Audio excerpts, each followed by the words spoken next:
உங்கள் தந்திவன் தொலைக்காட்சியில் பிரம்மாண்டமான காட்சி அமைப்புகளுடன் சாணக்கிய தந்திரம் தினமும் இரவு 8 மணிக்கு కార్యక్రమం సేవలు అందించే కార్యక్రమంలో వెనకడుగు వేస్తా ఉన్న పరిస్థితులు 104 108 సిబ్బందికి చంద్రబాబు నాయుడు గారు ముఖ్యమంత్రి అయిన తర్వాత ఇంతవరకు జీతాలు లేవు.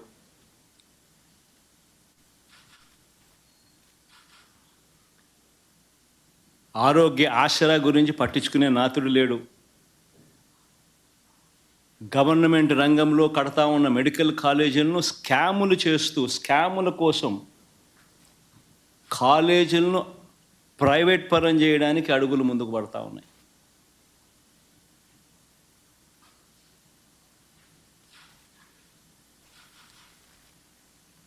తిరోగమనం. వ్యవసాయం అయితే పూర్తిగా చంద్రబాబు నాయుడు గారి హయాంలో రైతు పూర్తిగా రోడ్డున పడ్డాడు. రైతులకు అందాల్సిన పెట్టుబడి సహాయం 20,000 ఇస్తానన్నాడు, ఇంతవరకు రూపాయిల. అంతవరకు రైతులకు మామూలుగా వ్యవసాయం మొదలయ్యే టయానికి గత ప్రభుత్వంలో మా హయాంలో వస్తూ ఉన్న రైతు భరోసా పెట్టుబడి సహాయం కూడా ఇవ్వకుండా ఎగరగొట్టాడు. రైతులకు పెట్టుబడికి సహాయం పోయింది, రైతులకు ఉచిత పంటల బీమా ఎగిరిపోయింది, రైతులకు ఈ క్రాపింగ్ లేదు.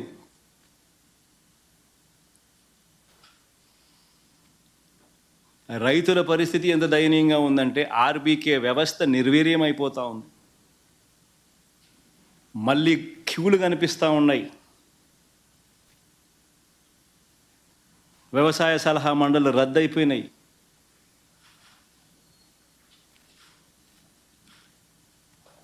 ఏ రంగం చూసుకున్నా కూడా తిరోగమనమే. గతంలో వైఎస్ఆర్సీపీ ప్రభుత్వంలో మా హయాంలో ప్రతి పథకము పారదర్శకంగా జరిగేది, డోర్ డెలివరీ జరిగేది. ఈరోజు డోర్ డెలివరీ గాలికి ఎగిరిపోయింది.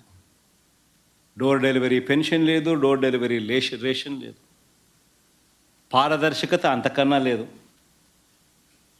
ఈరోజు మళ్ళీ తెలుగుదేశం పార్టీ జన్మభూమి కమిటీల వాళ్ళ దగ్గరికి వెళ్ళి వాళ్ళ ఇళ్ళల్లో డిస్ట్రిబ్యూషన్ అట, వాళ్ళ ఇళ్ళకు రావడానికి ఎవరైనా సిద్ధం కాకపోతే పథకాలు క్యాన్సిల్ అట. రాష్ట్రంలో పూర్తిగా లా అండ్ ఆర్డర్ పూర్తిగా ఏమైపోతా ఉంది అన్న పరిస్థితిలోకి లా అండ్ ఆర్డర్ వెళ్ళిపోయింది. రెడ్ బుక్ పాలనతో ఈరోజు రాష్ట్రంలో అడ్డగోలుగా న్యాయాన్ని పాతరేసి ధర్మానికి రక్షణ లేకుండా ఈరోజు ఆస్తులు ధ్వంసం చేస్తూ ఉన్నారు, దొంగ కేసులు పెడతా ఉన్నారు, ఇరికిస్తూ ఉన్నారు కేసుల్లో.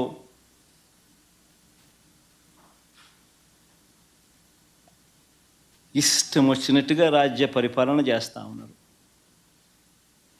అన్ని రకాలుగా ఫెయిల్ అయిపోయిన ఈ ప్రభుత్వం చివరికి ప్రతి అతుగులోనూ డైవర్షనే, ప్రతి అడుగులోనూ డైవర్షనే. ఈ డైవర్షన్ పాలిటిక్స్ అనేటివి ఏ స్థాయిలో ఉన్నాయి అనేది ఒకసారి గమనిస్తే ఆశ్చర్యం కలిగించే విధంగా ప్రతి అడుగులోనూ డైవర్షన్ డైవర్షన్ డైవర్షనే కనిపిస్తాయి. ఎందుకనంటే ఒకసారి గమనిస్తే ఇదే పెద్ద మనిషి చంద్రబాబు నాయుడు గారి హయాంలో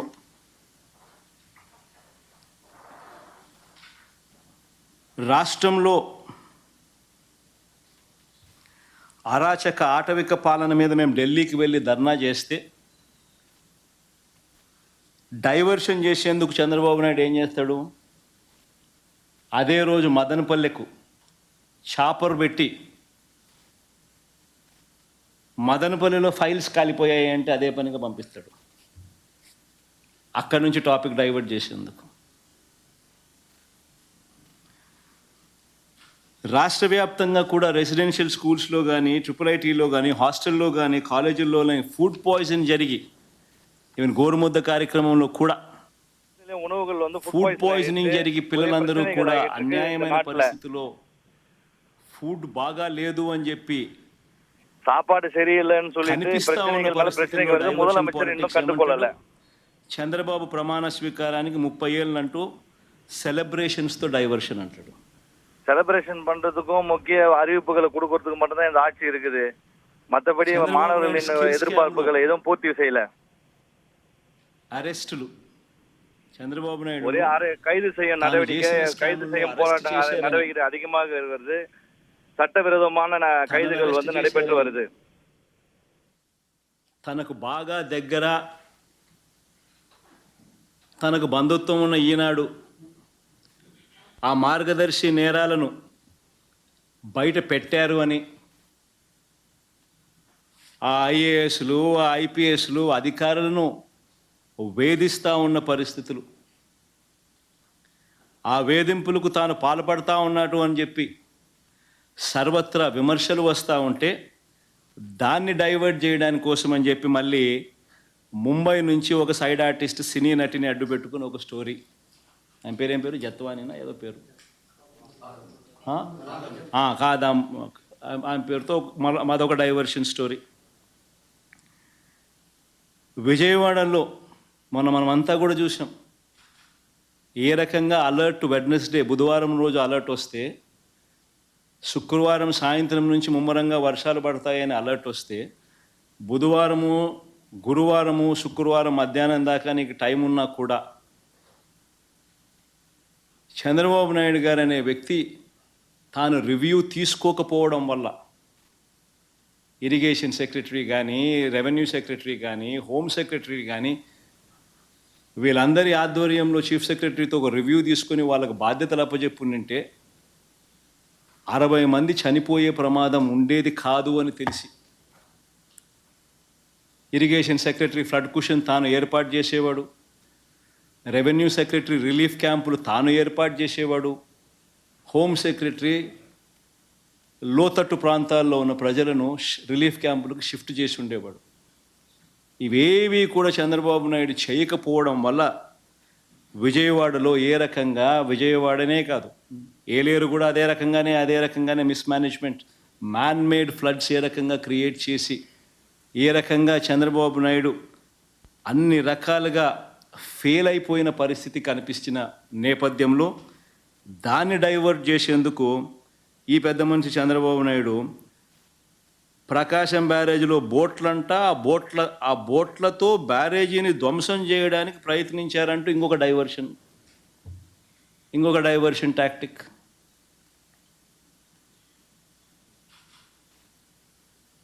అసలు ఆ బోట్లన్నీ అక్కడ ఎందుకున్నాయి?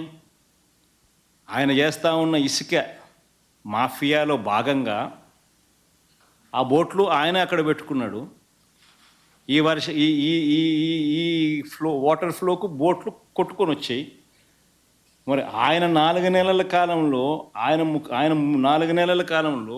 ఆయన పెట్టుకున్న బోట్లు కొట్టుకొని వచ్చి ఆ బోట్ల వల్ల ప్రకాశం బ్యారేజీ మునిగిపోతుందంట. అది ఇంకొక డైవర్షను. విశాఖపట్నం స్టీల్ ప్లాంట్ అమ్మకం మీద కూడా కొత్త మెడికల్ కాలేజీలో ప్రైవేట్ పరం చేసేయాలన్న స్కాముల ఆలోచన మీద, వాటి మీద కూడా ఆందోళన జరుగుతూ ఉంటే ముగ్గురు సీనియర్ అధికారుల మీద సస్పెన్షన్ వేటు వేస్తూ అది ఇంకొక డైవర్షన్.